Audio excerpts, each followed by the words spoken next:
So we need to end at 5:45 sharp, even though we're starting a little bit late. So we might want to just wait for a few more stragglers and then get started. Have people move up. I was Or is gonna, that too aggressive? I was gonna tell people to move up. If you want me to. Yeah, that'd be good. Take charge.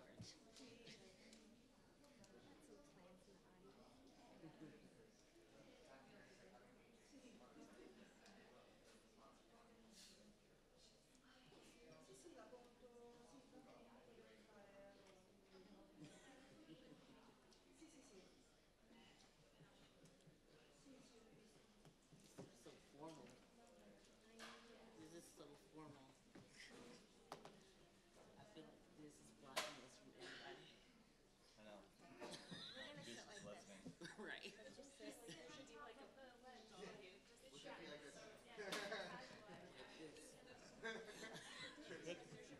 Like this. Good? Yeah, all right, start. I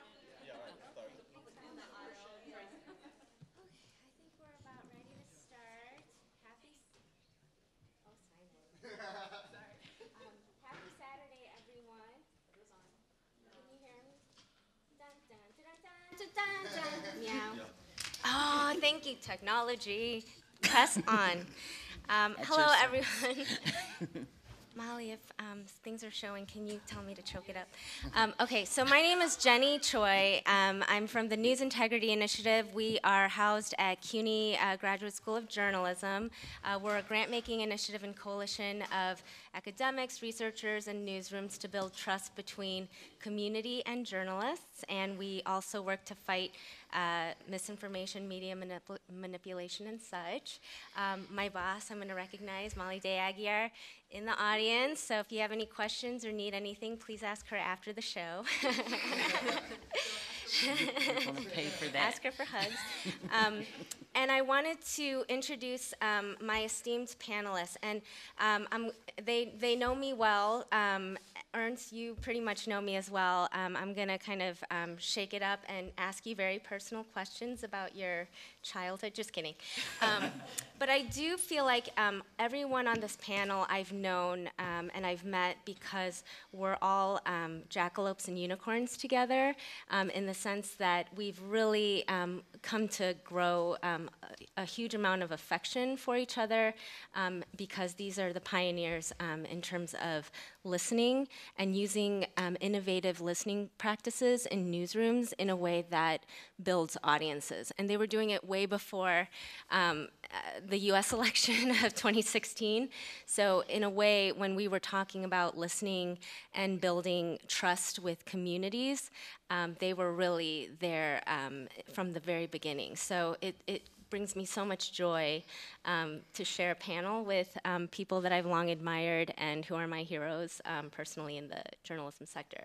So Tracie Powell, I want to say how I met you first. Okay. I was on a panel, and it was a very, in Chicago, a very homogeneous panel, except for me, and a homogeneous audience, except for Tracie. Just say white. Okay, white, thank you.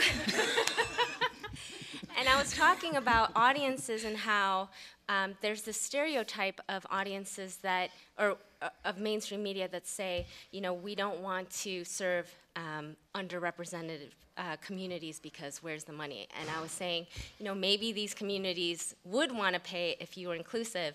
And Tracie and I locked eyes because she was in the audience and she was like, and everyone else was like, and so she was so awesome and generous. And so Tracie, I have this long bio, is the founder of All Digitocracy, which is a platform focused on the intersection of media diversity and technology. Tracie writes about media and media policy for the Columbia Journalism Review and many other publications. She serves as a senior fellow for the Democracy Fund's Public Square program. She has an extensive law and policy background. She does everything. She knows tech, media. She's an uber genius and intimidates me. Jen Brandel is next to her. She began her career in journalism in the early aughts, reporting for outlets including NPR, WBEZ, APM, PRI, CBC, Radiotopia, the New York Times, and Vice. I didn't know that. Meow. Picking up awards along the way. She founded Curious City at WBEZ at Chicago, which turned into Hearken, which is national and taking over the world. And she was awarded the 2016 Media Changemaker Prize from the Center for Collaborative Journalism and named one of 30 world-changing women in conscious business. Yeah, girl. And then next to her is Andrew Haeg, who brought us all together and is regretting having me play moderator right now, is a veteran journalist with more than 15 years of experience as a multimedia journalist. At American Public Media, he co-founded the Public Insight Network, a crowdsourcing platform used by 80 newsrooms, comprised of more than 180,000 sources. Andrew also founded GroundSource almost 6 years ago, which enables, and he'll tell you more about it, community-based organizations to build authentic, two-way conversations with their stakeholders via mobile. And finally, but not I'm going to give you the hardest questions because you're going to talk about revenue. Ernst-Jan Pfauth, the co-founder and publisher of Day Correspondent, presented lessons learned at conferences such as South by Southwest, the Next Web Conference, the World Publishers Forum, and this conference. And in 2016, Forbes featured him in their 30 under 30 list for Europe. Day Correspondent is a Dutch ad-free journalism platform with 47,500 subscribers who pay 60 euros per year. So, yeah. So I wanted to, first of all, frame this conversation. I know that you're going to talk about the various approaches that you've pioneered to introduce to newsrooms, but also I want you to talk about your personal journey, because I feel like in this panel, it's been the personal and professional have almost been very intimately intertwined in unique ways that I haven't seen in the industry. So I'd love for you to talk a little bit about that as you talk about the approaches and how personally and professionally you've been able to use your bravery to convince and persuade newsrooms. How have you found, what were your best strategies to bring others along the way to be persuaded by such sometimes fearful ways of giving up power back to the communities from the journalist standpoint? So Tracie? I'm going to start, okay. So first of all, I'm going to, if my voice is a little difficult to talk, so if you can't hear me, I'll try to speak directly into the microphone. Unlike my colleagues, I started out as a circulation manager in this business. And circulation managers were the ambassadors to the community. We did not go out and sell subscriptions. We knocked on doors and we set up shop in grocery stores to meet and talk with our neighbors. We wanted to learn more about our neighbors. We asked them questions. We asked about their children. We asked about what their biggest concern was or what troubled them. We asked them what they got most excited about. And then we came back and we followed up and to see how their kids were doing or if they were still having problems on their job. And then we came back and we said, hey, did you see this in the paper the other day? I remember you telling me that you wanted to find childcare for your 6-year-old. And I saw this and I thought, it could be useful. And because we had started to develop a trusting relationship, guess what that person did? No, I didn't see that. Well, you know what? I could set you up with a free trial and you can get more of this information that can help you. And of course, since we have a trusting relationship, that person signed up for a subscription. And you just had to keep going back and back and back and building that relationship and building this trust. And I know this is not like rocket science to people, right? I think Astrid has probably heard this spiel from me before, but this is what we did. And this is how we built relationships with the people we served in our community because we had a trusting relationship. And I'll stop right there, but that's how we got started. And I hope this conversation today focuses on how we can bring some of those practices and behaviors into what we are doing now in the digital era. All right, I'll give, I have a very weird background of a lot of different things that I've played with throughout my 20s, but two formative experiences that have brought me into journalism. I didn't go to J school or study journalism. I kind of snuck through a back door when no one was looking.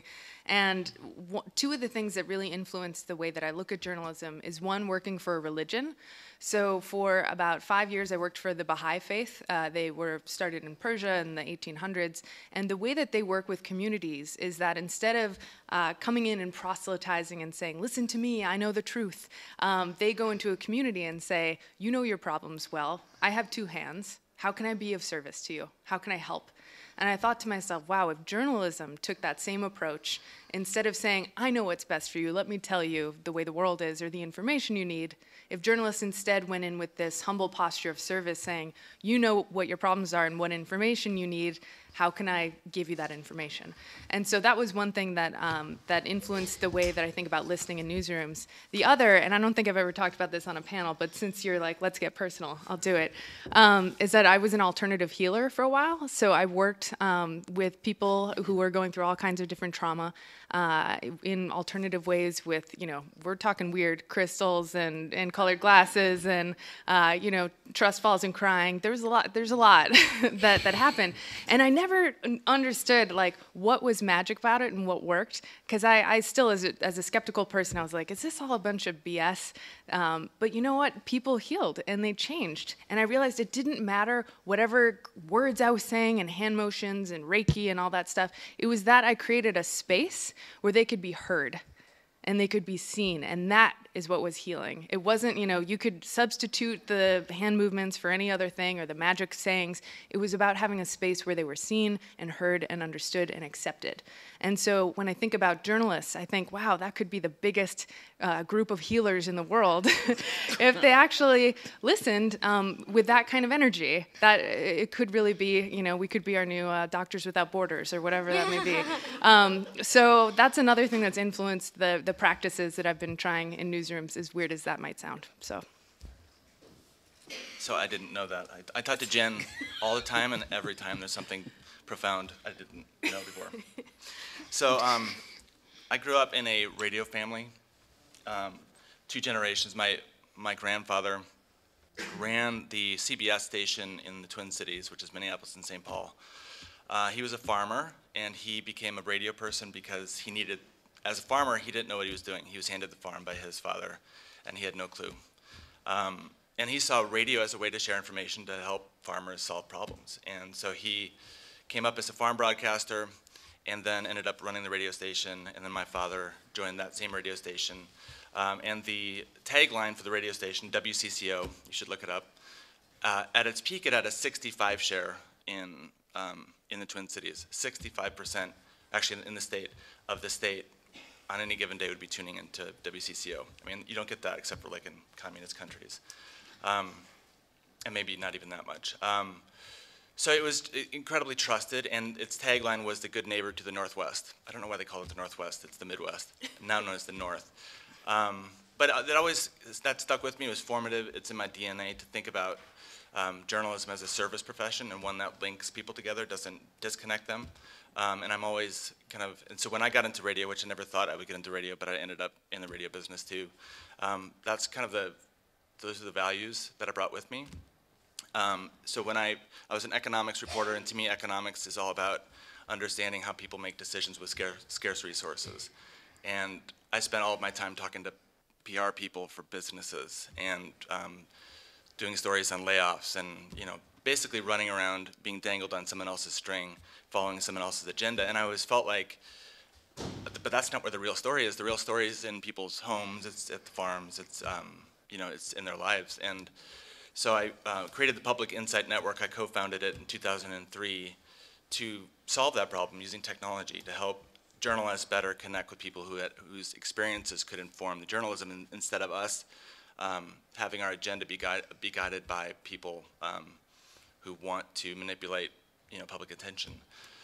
So that's always been a problem I've wanted to solve, and then GroundSource is an extension of that. It's a way to lower the barrier to entry into that conversation with a news organization, such that you can just text in or call in. and have your voice heard, and therefore making the conversation journalism more inclusive, more representative of the community's actual needs, versus what PR people or others want us to think the public's needs are, and more responsive to kind of the changing world. So it's a bit about me. Ernst? Okay, so we have to be personal. I like this approach. I'm learning all these new things about you all. So I'll start with a confession. I started out as a blogger because no newspaper wanted to hire me. So I figured if I was 21, I moved to New York from Amsterdam, and I come from a family of journalists, and I thought this is going to be my moment. I'm going to write for a Dutch newspaper as a U.S. correspondent. And all the newspapers said, no, thank you. Maybe you need some more experience. So I figured, okay, I'm gonna try to get that experience. So I started a blog and I called it the Spotlight Effect. And that's a theory from social psychology that you overestimate your own visibility, which I thought was a very good name for a blog. I started writing about how I wanted to become a journalist and about how journalism was changing. And I liked it so much that when there was a position available at a very small tech publication in Amsterdam called The Next Web. They were just a tech conference back then, and they needed a blog. When they had a position open for a blogger, I thought, this is going to be my spot. So I applied, got the job, and I had the opportunity to start a technology blog from Amsterdam, based in Amsterdam, and it would cover the global technology scene, but with a European perspective. And I was the editor-in-chief, and I had exactly 0 writers working for me in the first month. So I had to do it by myself. And the way that I tried to fix that was by organizing this network of correspondents throughout Europe who were working at tech companies and who would tell me about interesting things they saw happening around in all their countries. And they sent me so much interesting tips and interesting stories that after a while we became an interesting publication because we always had the inside scoop on all these things happening in the European technology sector. And these were just readers. They weren't professional journalists. They were just readers that thought that I should cover something. So based on that experience, a couple of years later, so I dropped out of school. My parents were really worried. But then after a year or so, after a year of technology blogging, the newspaper of the Netherlands, the quality newspaper of the Netherlands, if you work there, you describe it as the New York Times of the Netherlands. They reached out to me and asked me whether I wanted to start a blog for them. So I said yes. And then, so I entered the building. I thought, well, I learned a lot with this blog. And one thing that I learned is that your readers have a lot of knowledge. So let's ask the readers to share their knowledge with us. I was very enthusiastic about that idea. And my colleagues less so. Because they felt, not all of them, but some of them felt threatened by the idea that you would invite readers to share your knowledge, to share their knowledge with you. Because that implies that you're not the expert, that you need your readers to help you with your journalism. So they felt it threatened their authority. So a couple of years later, when my friend and colleague at NRC got fired, Rob Weinberg, said that we should start something of our own, I said, yes, let's do it. Because I thought it would be very liberating to not work at a legacy media, but to try to do something on your own and apply all those lessons about listening to your audience from day one. And it turns out it's very liberating. It's the best decision I ever made because that was the start of The Correspondent. And The Correspondent from day one promises to be an antidote to the daily news grind. So Rob, the editor and co-founder, wrote 10 founding principles. I won't describe them all because we don't have time for that, but we're ad-free, for example. We see our readers as sources. We don't cover news, but we ignore the news, basically. We try to write about things that aren't sensational but are foundational. We wrote that all down and we said, if we find 15,000 people who are willing to give us 60 euros for a year, then we have 900,000 euros in a year to prove that we can do this. And to our astonishment, we reached our goal after 8 days, and after 30 days, we had 20,000 people supporting us. I should tell you, though, there's a show in the Netherlands called As the World Turns. It's not a soap opera in the Netherlands. It's a talk show. 10% of the population watches that. We were on that show, and that really started it. And based on that, we could organize a social campaign. But it turned out that a lot of Dutch people wanted this kind of journalism. And that's 5 years ago. Now we have 60,000 members who we just raised our prices, pay 70 euros a year. And they are not just giving us their money, but they're also giving us their knowledge. So every time we have a new idea for a story, we share that with them, and then they have the opportunity to share their experiences with that topic. So the first time this happened, because we didn't start doing this. At some point, I remember specifically when, it was in February of 2014, our healthcare correspondent asked a specific question to his audience. He said, I'm covering bureaucracy in healthcare. If you know anything about this, if you have experience with this, let me know. And there were hundreds of doctors, patients, and hospital managers who joined in and shared all their experiences.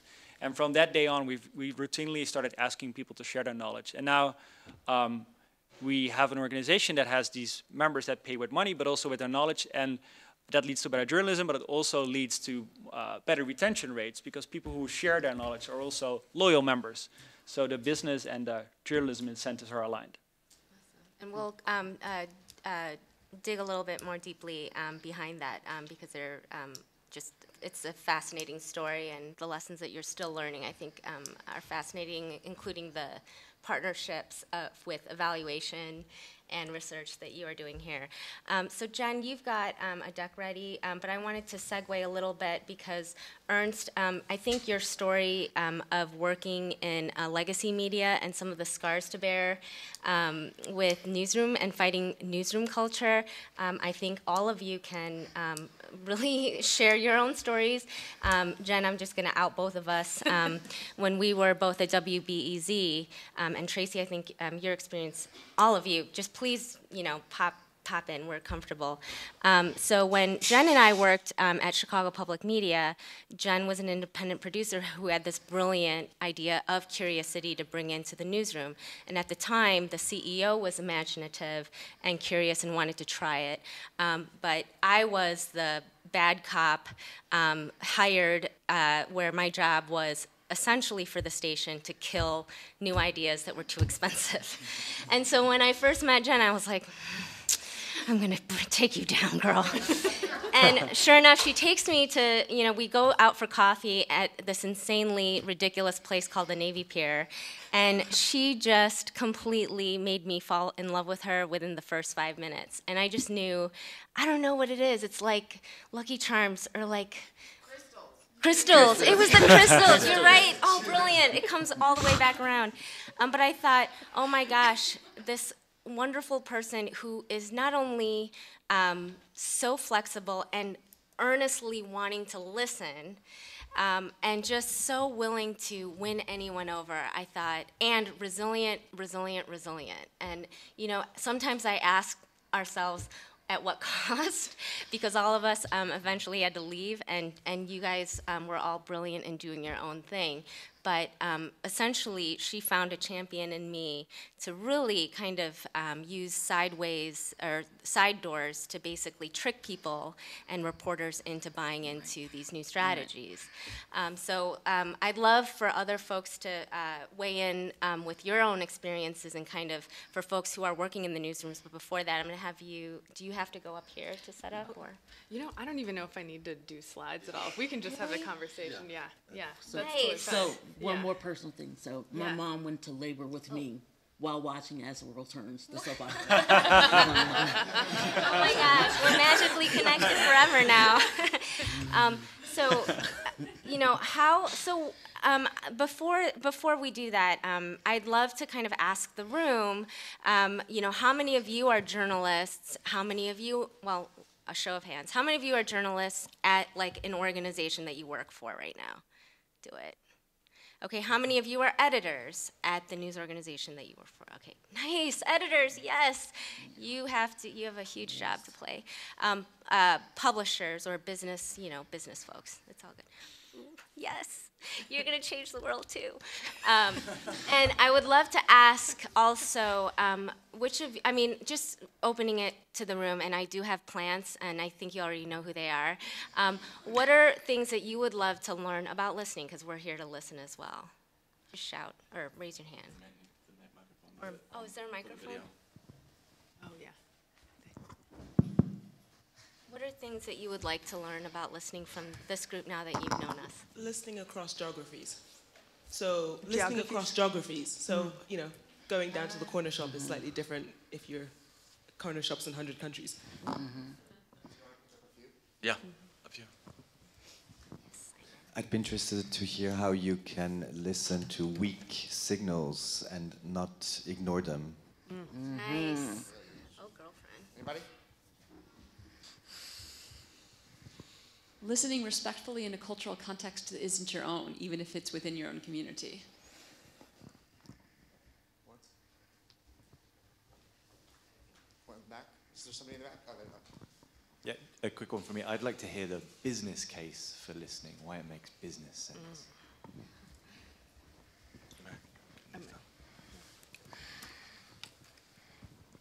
Raju's mantra was truth, trust, transaction. Do you believe it and do you do it?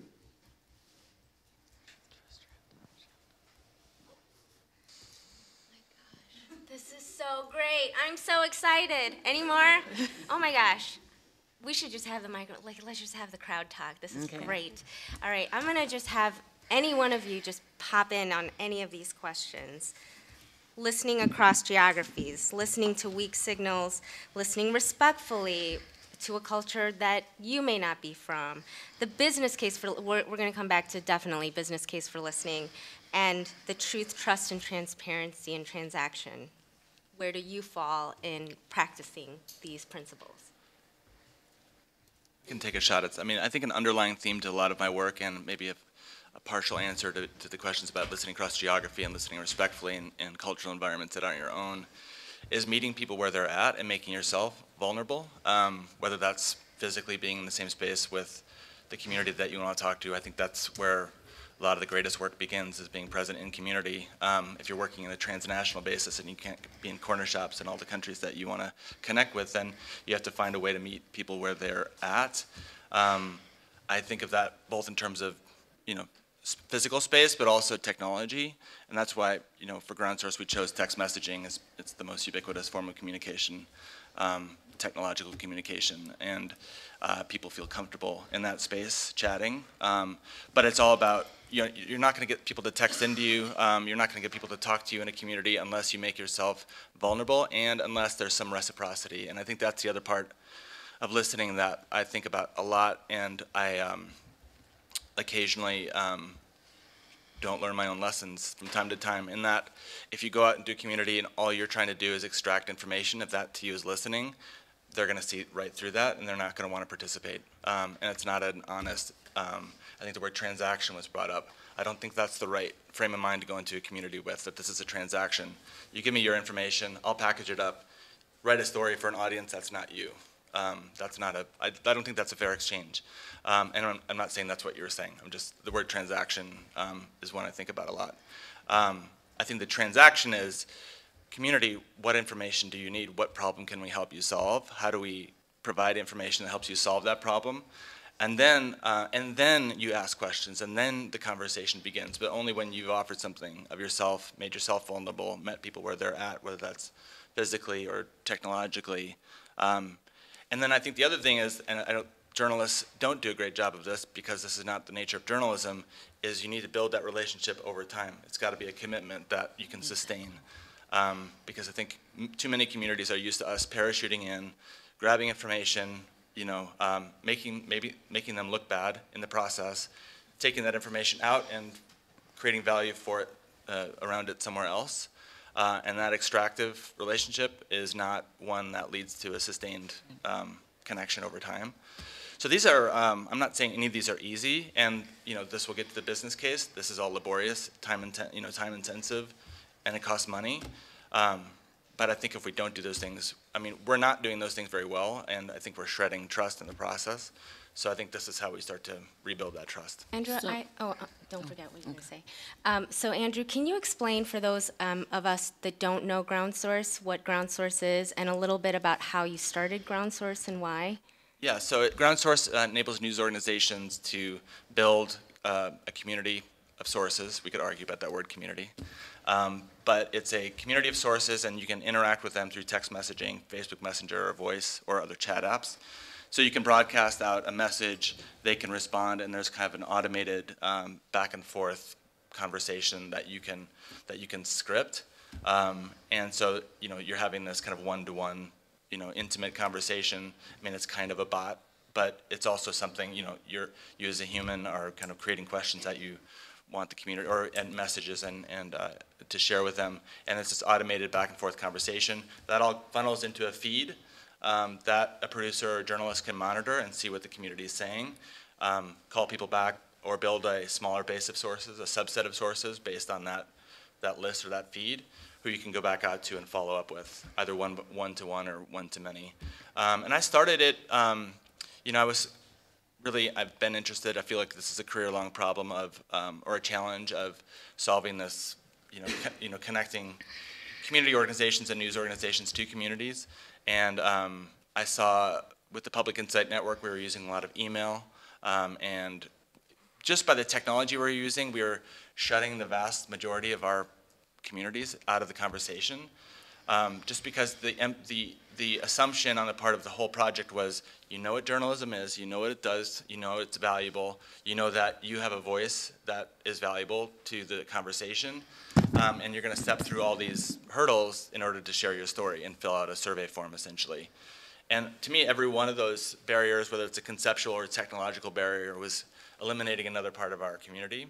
And I felt like I wanted to get rid of as many of those hurdles as possible, such that someone with a story to tell maybe doesn't even feel like they can articulate it very well, can text, all lowercase, a few words, just to kind of get their point across. And I think that's a much more welcoming proposition to communities.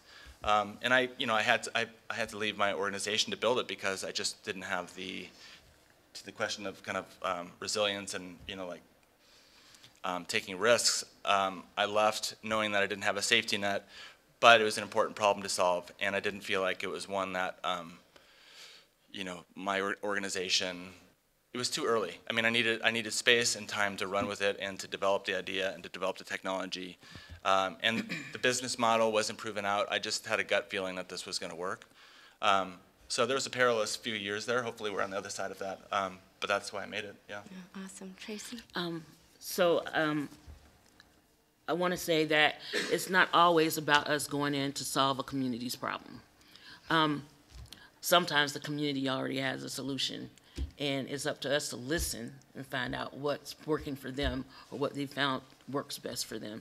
And then we can report it, and hopefully that can serve as an example or for another community. I think that's one of the things about journalists. Sometimes we feel like we already have all the answers, or that we know all that we need to know already.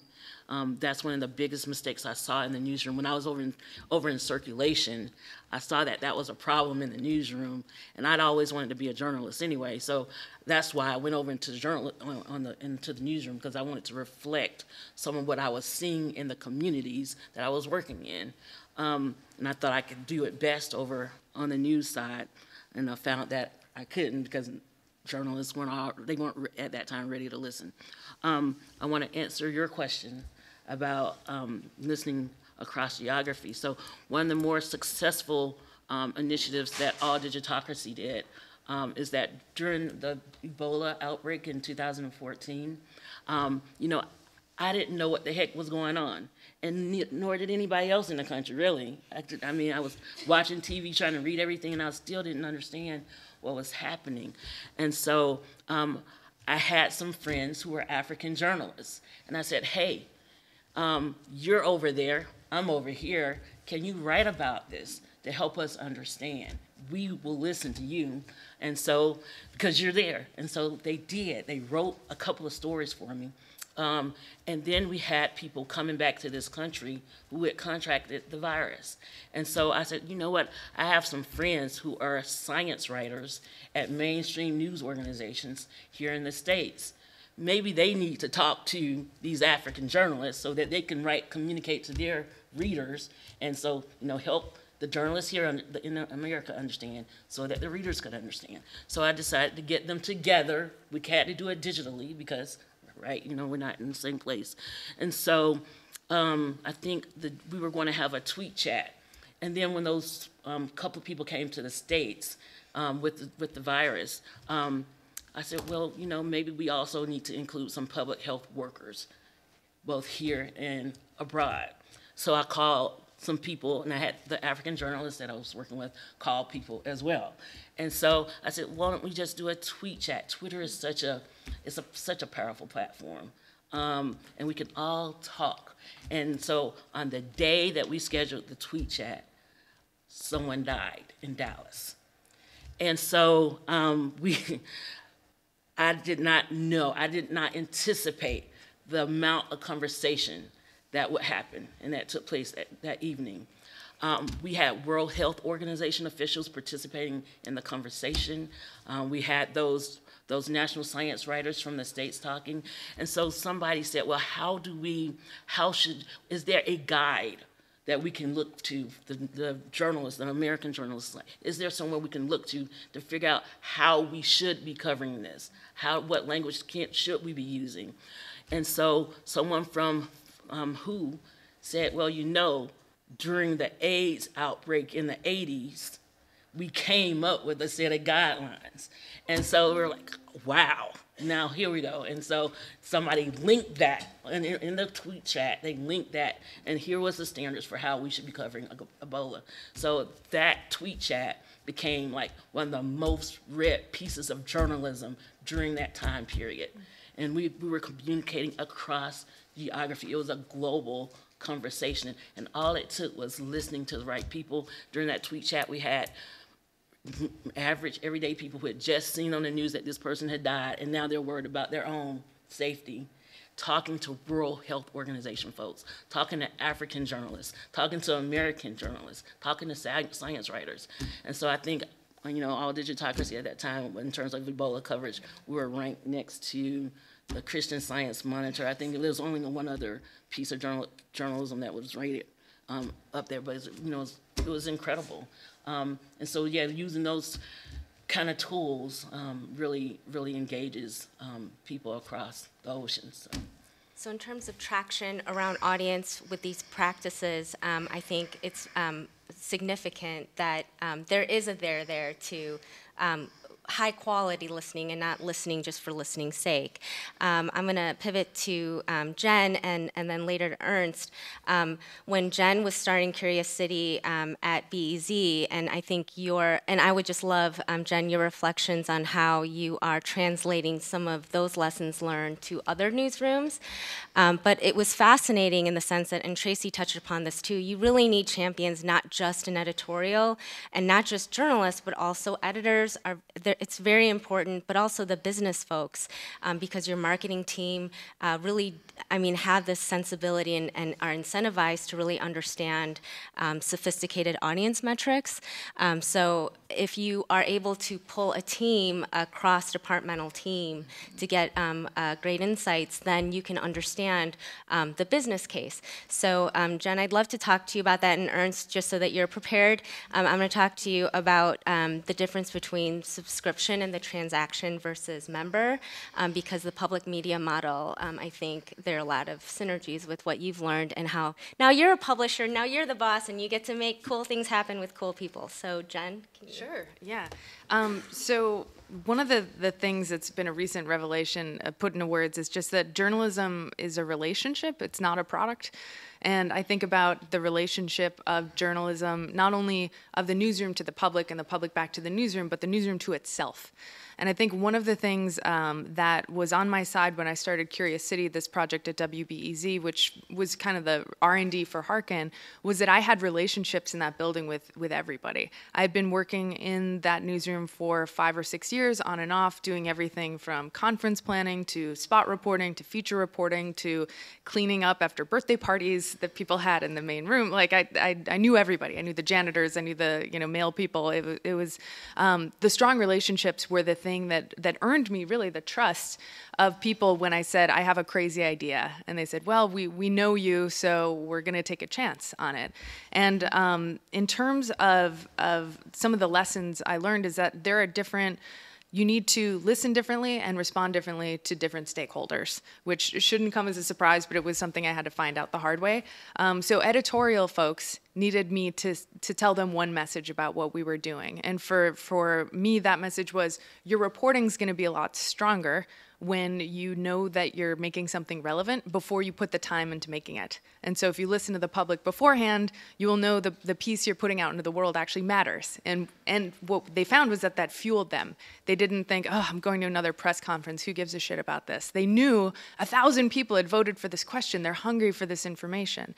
And then the argument I had to make to the business people was that when you engage with people in this process, you will get their email address, which means that you can also allow them to say that they would like to subscribe to a newsletter, or they would like to get closer to the organization. And what we found after just 2 years at Curious City is there were like 10,000 email addresses we had collected, and when we compared them against the membership database, more than half of them, 56% of those emails, were new. These are new leads. These are qualified leads, people who should become members and paying subscribers to the news organization. And so what we're finding with Hearken as well is that we need to, with every newsroom we work with around the world, it's the same pattern over and over again. You have to find a bought-in stakeholder in editorial. You need to figure out who their boss is and what they care about, translate the argument to their boss, show them the money, and then repeat over and over and over again until a little project becomes a strategy. And that takes years. And so we're trying to figure out how do we shortcut that process, but I don't know that you can shortcut it that much. It's like everyone has to get religion, themselves, and then spread it organically. Like you can't just force it upon people. And so the change management piece is what we're trying to figure out right now. And that's not scalable, and that's not tech focused, that's human to human relationships, really, at the end of the day. Just building on what Jen just said, I think the reason I'm building a tool, a platform, why we're building a platform and scaling it, is that we find that, it's not, the technology itself isn't going to solve every problem. Just by, opening up a phone number and asking people questions, you're not going to magically have a community of 10,000, 20,000 people show up. But the very process of training people in on the tool, on the platform, and their contact with it starts to reorient them to this kind of work, to listening. And I found that sometimes that's the most valuable thing we can bring into a newsroom. It's just a kind of a change in their perspective. And just to use the tool successfully, you've got to start thinking along the lines like, what questions should we ask? Well, why would people want to answer that question? Well, what message would they want to get? Just by going through that thought process, you start to think differently about your audience. So I think to support, the tool of Hearken and why it's so important to newsrooms to use it, just the very fact of using it starts to get you thinking about the curiosity of your audience, which for a lot of journalists is not something that we're necessarily taught in journalism school, if we went to journalism school. And I'm going to tee you up, Ernst, with this. I'm hoping that maybe it starts today where we reframe and shift this conversation around, well, I don't have enough time and I don't have enough resources to listen, because I'll tell you, at the same place that this came up and it was like, oh, listening, we don't have time for that because it's too expensive to build relationships. I'll look at the same operating budget where there's a $100,000 line item for a consultant to basically tell us that we're not using Salesforce better because we don't know how to use it, and then another $100,000 for a publicity campaign telling people to make babies so that so their children could be our next subscribers or whatever. I'm like, oh my God, no, I'm sorry, $200,000, right? Yeah. Like, that is expensive line item. So I challenge that, because if you audit that operating budget and it's like, where are you prioritizing this shit? Because I can see all the holes where you spent money and you were like, that's fine because it's marketing, even though you're telling people to make babies. All right, Ernst, so how do you answer that? I think part of that is, because it's not just the people who are looking at the marketing budgets who notice this or who say this. It's also the journalists themselves saying that they don't have time to listen or talk with their audience because it sounds like a lot of extra work. And whenever there's a job interview going on for journalists at the Correspondent, and we tell them that our journalists are, we tell a candidate that our journalists are spending 30 to 50% of their time engaging with their audience. When the person then says, that's a lot of extra work, that's a red flag for us, because it is your work. I mean, the fact that it was really hard to talk with your audience when we just had print media doesn't mean that it's not a part of your job, because we have the opportunity to harvest all that knowledge of our readers and to involve them in our journalism, and we have the technological means to do that. So it's new, but it's definitely part of your work to talk to sources, and we just have the better means for that now. So that's something we had to explain to well, every journalist we started working with, that we are okay with them spending time in the comment section, that it's actually very good, that we encourage them to do that. Because I think what is really important when you're listening to your audience is letting them know that you're listening. So in order to get them to talk to you, you really have to convince them that you're actually going to pay attention. So to get to the listening part, you first have to do a lot of talking, I think. As I said, we started with our members, and we saw our members as people who were financially supporting us. But at a point, we started realizing they can support us with much more than just their money. And I think that's the key difference between membership and subscription, that you don't just see them as, I heard someone say this once, I don't know who it was, but don't see your readers just as an ATM, see them as people who can actually contribute something. So when we noticed that at the Correspondent, that our readers were really willing to share their specific knowledge with us, we had to talk to them endlessly to convince them to do that. Because most readers think of online comment sections as places where people just curse at each other and share the latest conspiracy theory. I mean, that's the case in 90% of the comment sections, and that's because no one is paying attention to them. So if you show your audience that you're participating, that you are listening to what they say and responding to it and using it in your reporting, then you actually got something to listen to. So we introduced this new text field then in our CMS that said, "What's your question for the audience? What do you want to know from them?" And that dramatically improved the quality of our comment section, because now we told our members what we wanted to know from them.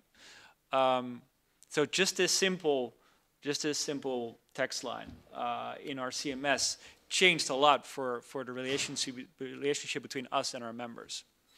I wish Rob was here too, because I think piggybacking off of what you just said and what Andrew said earlier about how we don't want to parachute into communities and we want to build relationships over time, you know, with the dwindling of newsrooms and beat reporting, that's been a challenge. So I feel like you and Rob have an interesting way of reframing the beat based on the different verticals that you have. So can you talk a little bit more about that and how you continue to sustain those relationships? Yeah, so we see beats as knowledge communities basically. So we don't have beats like domestic, foreign, economy, business, whatever. We take more specific topics, and those topics should always have a mission attached to them.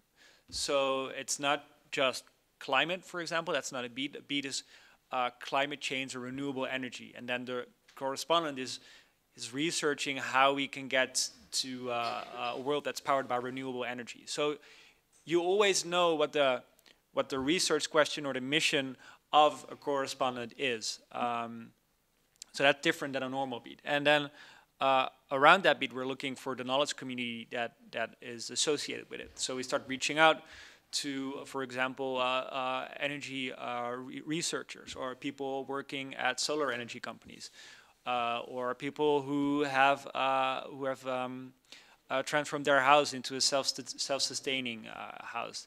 And we start reaching out to the communities and involving them in our journalism. We have run Facebook ads for police officers to join our police innovation beat, just to tempt them to sign up and to share their knowledge with us. So. Yeah, it worked, yeah. Although they weren't really allowed to speak publicly about what they were doing, they were emailing our correspondents a lot. So they signed up and then behind the scenes helped us, because they couldn't say, "Hi, I'm an officer and this is what I'm doing at my day job." They really had to speak to us anonymously, but they managed to find us. And it's not just online. We also go to conferences and see if we can find some time there to talk to them and share our research question with them. So and as soon as we start publishing, and this touches a bit on the business side, they also become our ambassadors. They start marketing our stories. We don't need the weird marketing campaign you just described.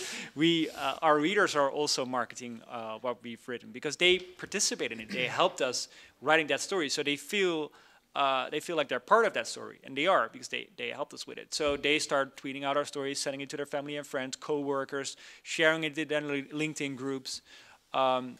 So these beats are knowledge communities where people are both helping us finding the right topics and also helping us promoting that journalism. I want to talk about, just follow up a little bit. So the Memphis Commercial Appeal started something similar. I think it was like Safe Memphis or something like that they called it. And police, law enforcement, it was really heavy on law enforcement posting on their Facebook page and talking about their jobs and what they confront. For a lot of people in Memphis, it was no different than what they'd already been getting. And it's like, here's the point about weak signals. It's as if the newspaper wasn't even listening to the community. And this was happening at a time where unarmed black men were and are still being shot or killed by law enforcement with no consequences. And so that initiative failed. It failed because the commercial appeal was listening to people in power, as they always have, but completely ignored the people with no power out in the community who were being killed or harassed by police officers. And so I don't even think they got 20 followers on their Facebook page. Wow. Yeah, so it was a complete failure. They did it wrong. So my point is, you can have all the Hearkens and GroundSources, all the data in the world, but you got to know how to use it, and you got to know, put it to good use in terms of serving your communities. Can I sneak in one quick thing? We're talking a lot about people who already are in our yes, they already know us. Oh, yeah. They occasionally interact with us, maybe, but there is a significant part of the community who have always been ignored by us. And now they are choosing to ignore us. They have not ever had a relationship with us. So I really would like to talk about your existing users versus getting your potential users, and that's when we start getting into audience growth and development and really impacting the revenue, the bottom line. And I looked at one place that was really doing this well. Especially online, and that was the Washington Post. And I can talk a little bit about that and how they were converting their casual users into subscribers. So while I was a night fellow, I had the leisure to sit back and think about this for a while, and I saw that the Washington Post was getting a whole lot of traffic off of some stories that they'd never really written before, communities they never really covered before. I saw this traffic going to certain stories, and I wondered, what is the Post doing? Are they actually working to bring these people back? And so I picked up the phone, because as a night fellow, you can do that, and to have somebody answer your call. And so I said, what are you guys doing to get these people to come back? And so they had all this fancy software that they had developed to just learn a little bit about the person that just clicked on their story. They might, ask a quick question about which story are you most likely to read next. And all they had to do, all they had to do is get that person to come back one more time, and they were learning about that person's behavior. They called it laddering and personalization. I call it just getting to know your audience. Your existing users and your potential users. And so the Washington Post was really, I wrote about this, Google Tracie Powell and audience, and it should come up. But I wrote about this, and they started converting these people to actual subscribers. I think Pointer actually didn't believe them. Do y'all remember that? They talked about how many digital subscribers they had gotten, and Pointer was like, no, that can't be true. But it was actually true. And the Post was You know, they were increasing they got me. I mean, I had to start reading the Post, you know, start subscribing to the Post. And then I realized I was clicking on more and more Washington Post stories. And then I subscribed. And so, you know, it does impact revenue. So, yeah, Jen, go I ahead. was just going to talk about weak signals. Oh, did that guy go? The weak signals guy? Oh, weak signals guy. Yeah. I was wondering, could you say a little bit more about your curiosity around weak signals, and then maybe I have something to say? Oh, sorry. Is there a mic? Could we? Yeah. Okay. You're like, I have nothing to say. I have nothing. Yeah. It's a topic that is on my mind because when you have large communities, there's often a lot of noise. Often the person most likely to hear, or the voices that you are most likely to hear are the loudest. And sometimes that's not where the interesting things happen. And so I struggle with this sometimes also because it's framed in a specific way that I don't understand at the first sight. So it's not easy to hear weak signals, yet it's often where the biggest impact can come from, or something really surprising, something magical. But it's so easy to ignore. Yes. Because it might be weird, or it might be, yes. Yeah. Okay, I do have where something to say. my interest lies. Maybe you have strategies for that. Yeah, okay, perfect. I might just jump up and show a couple slides that relate to this real quick. So, And Jen, you should explain Hearken too, just for folks who don't know. Okay, sorry. Let's see if this works. Okay, so I'm gonna just take you, Thank you, Simon. All right, can you hear me? Yeah? So I'm going to take you through Hearken just real quick, but we are really all about trying to collect those weak signals and turn those into stories. So the word itself, Hearken, means listen, and we help newsrooms listen to the public throughout the reporting process. And the quick learning of what we've learned in the last few years is that the more your audience feels heard and is heard, the more likely, or the more that they see that you're actually serving them directly, the more likely they are to not only trust you, but also to pay you. And so just in terms of how journalism tends to work right now in pictorial form, you know, it is someone at the top of a hill saying, this is what we think you need to know, speaking to a giant mass of data. So that might be, you know, looking at a group of people in terms of demographics or data or dollar signs or something. They're trying to look at this group as a big amorphous group of data. And the other way of saying this is that we don't trust that you know your own information needs better than we can. Like, we know that better than you. And a quote I saw from the Tao Te Ching recently is, if you don't trust the people, they become untrustworthy. The flip side of saying that is, if you trust the people, they do become trustworthy. And so we approach it in terms of trusting people, that they know their own information needs better than the newsroom can, because they're experts at their own lives. And so the question that we help newsrooms ask themselves is, you know, what does the public not know that journalists could find out for them? And so this is about, instead of treating the public as a mass and trying to listen to the social signals and what's happening on Twitter and what's blowing up on Facebook, in which you end up just taking the same idea and echo chambering it over and over again, because, you know, if one person has a brilliant thought on Twitter and they have 5 followers, no one's ever going to know it. You know, if one person has 1 million followers and they have a brilliant thought, the whole world suddenly knows it. So this is about taking the questions from individuals, these insights that are never going to be trending necessarily, or never going to be something that everybody's talking about, and bringing it to the attention of a journalist who has the editorial judgment to say, oh, there's something interesting here. We should follow up on this. We should take this one signal and boost it. So I just wanted to give that background, that if you treat people as individuals and not as a mass, you're more likely to find those weak signals that lead to breakthroughs, whether that's breaking news or an insight or something you never would have thought before, versus just listening to whatever's trending or whatever these big social listening scraping tools are telling you of what's happening, if that makes sense. And what's Hearken? Okay, sorry. So Hearken is, we take the same idea of the story cycle, and instead of having the public only be involved after publication, in which we know the comment section can be a rough place unless it's at the Correspondent or places that are much more intelligently designed to get good feedback from people, we have the public be involved at storytelling the entire process. So at the pitch phase, it's about collecting the audience's questions. What don't they know about that journalists could find out for them or produce? They're also allowed to vote on each other's ideas, so to help show the newsroom what information is most relevant to them. And then during the process of reporting, they can actually partner with the reporter to get that information and understand how journalism gets made and shape the process.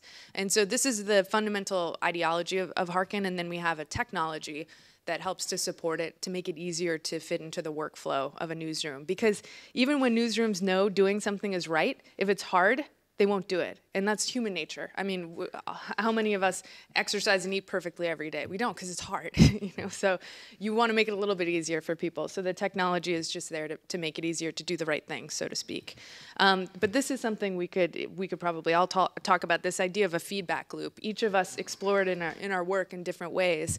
But a lot of times is listening. Newsrooms are all about engagement, and oftentimes it's about collecting numbers to then show to a boss or an advertiser and say, look how much engagement we have. But the newsroom is actually not learning from it and using it in a way that's making their content more relevant. They're just using it as a trophy, that look, we got all these likes or shares. But the listening happens is after the public gives feedback, that you actually use it and that you show them that they matter to you, and you give them you give themselves back to them and show that their input is actually shaping what you do. So that's a little short story. Nice, thanks, Jen. I wanted to open it up to more questions. I think we have time for a couple. So one back there, and then one up here. And then no more questions. Just kidding. We'll see if we have time. And please introduce yourself and say where you're from. Hello. Hello. I'm Loïc Deschary, I'm from France, and I'm a free software developer. So this participatory system is interesting because in free software, that's what we do. And there is a big question about empowerment. I mean, if you encourage participation, you must also give up some power over the outcome of the work. Mm-hmm. How do you handle that? To me, I think in terms of how power works, I don't think it's finite. I think the more power that you share with people, the more power you create in the world. So it's not about giving up power, it's about sharing power. So I don't see it as newsrooms are giving something up. They are getting more information that is helping them do their jobs better. So I guess I don't see it as giving something up more, as creating more opportunity for more people. I don't know how you guys feel about power. But. Exactly the same as you do. Molly? Hi, I'm Molly Day-Aguirre with the News Integrity Initiative, and I'm wondering if you guys sort of get a lot of blowback about journalism as activism or advocacy, and how you respond to that. Yeah, so those lines are really blurry when you are listening and talking with your audience, because you create this whole community around your reporting. And if, for example, in the Netherlands, it's a very Dutch example, but there's a lot of debt, and it's not like credit card debt or student debt like in other countries, but more like debt from bureaucracy reasons. So people get, for example, are qualifying for welfare, and then they turn out not to be qualified, and they have to pay everything back, and they're in debt. So the government is one of the biggest debtors of the Netherlands, and over 1 million people suffer from that, out of only 17 million people. So when we started writing about this, we invited our readers to share their experiences, and some people even brought all their envelopes with fines and reminders, and they showed us all their personal financial situations. We spent months researching that, and we found some really weird procedures in our government. So at some point, you found that out. We translated it into like concrete recommendations on what should change. And then if you have this whole community behind you that helped you research it, that suffers from it every day, it feels really unlogical to then say, okay, that was it. Good luck, guys. We're moving on. That doesn't feel natural. So what we did was we told them we have this list now of recommendations. The elections are coming up. Let your representatives know that you want this to change. and they started calling their politicians, which is not that common in the Netherlands, and they started sharing this, and eventually it led to a session in the parliament about these recommendations, and the parliament forced the government to actually apply some of these recommendations. So I think if you're listening to your community, if you're involving them in your journalism, the lines between journalism and activism are blurry because you have this whole group who then wants to do something about it. And I'm in journalism because I want to change the world for the better. You want to highlight things that are wrong and find solutions for that. So I'm not afraid of that blurriness. It is really important though that you're always open for critical dissent. That you have to always keep listening, because the danger of becoming a true activist is that you're not listening to the other party anymore. That you're only pushing your own agenda. So it's really important that you have your colleagues, and we have a conversation editor, a person who's responsible only for the comments. And she reaches out to people, she invites people to join the discussion. So if she thinks there's some groupthink going on, or people are not open to new arguments anymore, she, excuse me, she invites other people who probably don't agree and prevents groupthink from happening. So that's something to pay attention to, that you keep listening to other parties as well. I think there's also a deep institutional bias in journalism, in that kind of inherent in a lot of the way we report on things, especially investigative reporting, is that if we just shine a light on it, there's a government, or there's an enlightened set of actors in the government who are going to take action because they can't stand the heat, or because we've exposed this problem.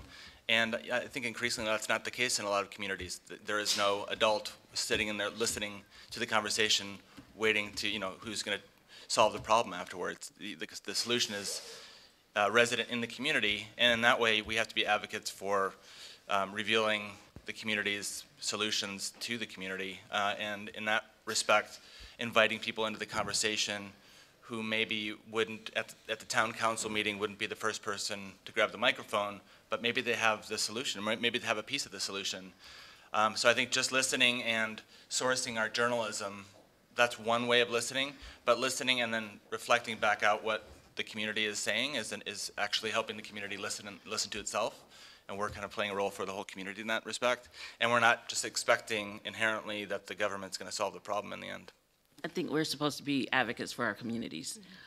We're supposed to speak truth to power, and we're supposed to be the voice for the voiceless. That's in our code of ethics. We don't do that by boycotting. We don't do that by protesting. We do that by reporting on our communities and making sure our coverage reflects and represents not only their faces, but their concerns, their interests. And for me, I don't think there's a blurry line about that. I welcome people to disagree with me, but I don't see it as not being objective. We are supposed to advocate for the people we serve, and that's our mission, right? Thank you, Tracie. Great note to end. So we have about a minute, so succinctly, I feel like we started talking about how I think all of you are visionaries and pioneers, and it's an interesting moment because we're learning that the audience is a power to be reckoned with. So being aspirational, and given that you're seeing some traction in your pioneering approaches, what would you love to see in the next year with journalism organizations? I'll start with you, Andrew. Yeah. Great. It allows me to plug a fund that actually the News Integrity Initiative and 3 other foundations have created, called the Community Listening and Engagement Fund, and it's subsidizing the implementation of GroundSource and Hearken in newsrooms, mainly in the U.S., one European newsroom. And the idea is to make relationships and the kind of reframing the work of journalism around the curiosity and intelligence of the community part and parcel of the work of many newsrooms around the country and eventually hopefully around the world. So what I would like to see over the next year is a lot of case studies that show that this process is not only working in a technical sense, but it's also starting to move the needle on that relationship. And I think it speaks to the business question too, is that we may not be in the information business, we may be in the relationships business, and that's a totally different That's a totally different deal, and I think if we can show that relationships lead to trust, lead to transactions, whether that's memberships or subscriptions, then I think we can move the needle and make this part of making more newsrooms more sustainable. Ernst? Sorry. I think, so what we're trying to achieve next year is to become a global publication. And a big challenge in that is how we can remain accessible for everyone. So we have a membership program, and that supports our listening to the audience. But we only, that means that you can only share your experience if you're a member. And some people can't afford to become a member. So we're now thinking about ways that people can participate or can pay in participation. So what can they do, instead of giving us money, what can they do, in, how can they pay in different ways? Maybe by sharing specific knowledge, maybe by pointing us to new communities that we should serve. So that's something I want to focus on this year. Jen? Yeah, I think if by next year every newsroom that uses the word audience engagement has a definition for it, that they've created themselves for themselves and ask themselves why that matters, then that would be a huge step forward instead of just throwing that word around willy-nilly. If everyone had a chance to define it, and it might be different between one desk and another desk and one department and another department, but if they could all just write down what they mean when they talk about engagement, I think that would be very clarifying. So I think that we're here to talk about listening to communities, but another group that needs to start listening more are publishers. Change starts at the top, and so culture change is huge right now, and I think we're all working on that. Those organizations and those publishers who do not get this will not survive because audiences and communities are already actively deciding not to consume us or be bothered with us. Thank you. I want to thank the panelists so much, and thank you for sticking it out with us. Yay.